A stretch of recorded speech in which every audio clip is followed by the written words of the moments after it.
Today in gaming, there is a wide selection of graphics cards to choose from that can get you into gaming. Whether you want to choose from Team Red or Team Green, there's something out there for all of us. But that being said, we're all posed with this question at one point or another. What graphics card should I get? And it can be pretty easy to get lost in finding out which graphics card might fit you and what you're looking for in a graphics card, which is why I'm here.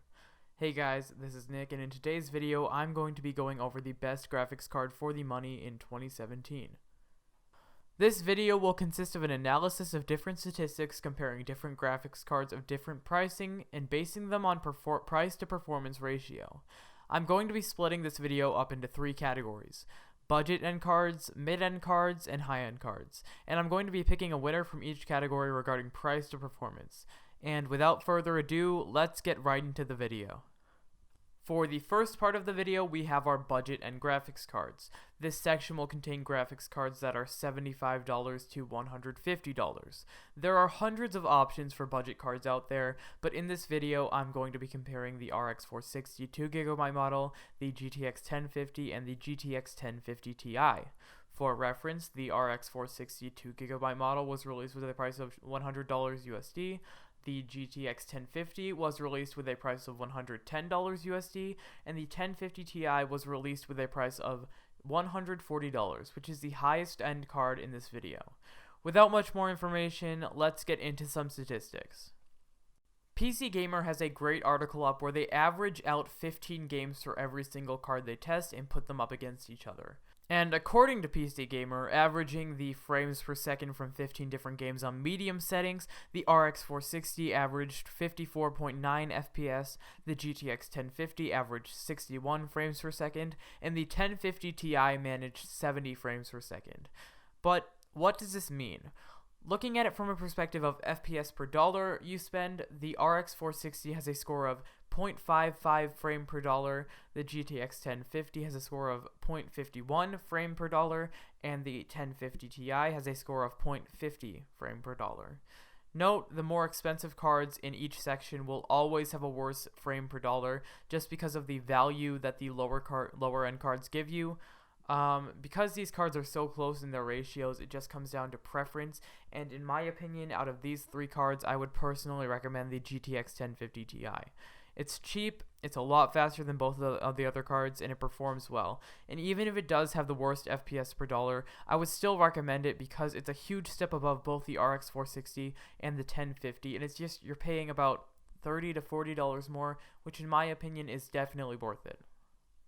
For the mid-end section of the video, I chose the GTX 1060, the 1060 3GB model, the RX 480, and the RX 470. All cards are in the $150 to $300 range, and all of these will give you killer performance. The RX 470 is the cheapest of the bunch, costing $170 if you purchase it, but it gives you a lot of value supplying crossfire support and 4GB of VRAM. Up next is the GTX 1060 3GB model, which is the middle of the middle, costing around $200, but still giving you great specs. Finally, we have the GTX 1060 and RX 480 cards. These cards both cost $250 and are the most expensive cards in the section of the video, but for good reason. Looking at the same set of statistics from PC Gamer, we find that the RX 470 maintains an average of 94 frames per second, the GTX 1060 3GB model maintains 103 FPS, and the RX 480 gets an average of 105 FPS, and the GTX 1060 maintains 111 FPS. And using our equation of price to performance, we find that the RX 470 has a whopping 0.65 frames per dollar. The GTX 1060 3GB has 0.51 frames per dollar, the GTX 1060 has a score of 0.44 frames per dollar, and the RX 480 performed the worst with a score of 0.41 frames per dollar. Now, I think the winner is obviously the RX 470 here. For the selling point of $170, you're getting a lot for your money. It's a great card that can max out all games on 1080p and even do 1440p gaming if you're into it, but you'll probably have to turn some settings down. A distant second would be the GTX 1060 3GB model. It's a good card, and for $50 less than the 1060, you're not losing a lot. And last, but definitely not least, for the high-end cards, I've chosen the GTX 1080 and the GTX 1070. There would be more cards, but considering the price tag of the Titan X costing a whopping $1,200 and the lack of a high-end AMD card, we'll be looking at these two. The GTX 1070 sells for $380 and is the cheaper option of the two, and the GTX 1080 sells for a whopping $600, but I promise you're getting a lot for your money. Both of these cards are really expensive, and nobody can deny that, but either way, you're paying for a piece of hardware that can destroy 4K or whatever you throw at it, but you're paying a premium for that, and you have to be willing to accept it. Without further ado, let's get into the benchmarks. The benchmark from PC Gamer found that the GTX 1080 got an average of 159 frames per second in 1080p average across an average of 15 games, and an average of 51 in 4K.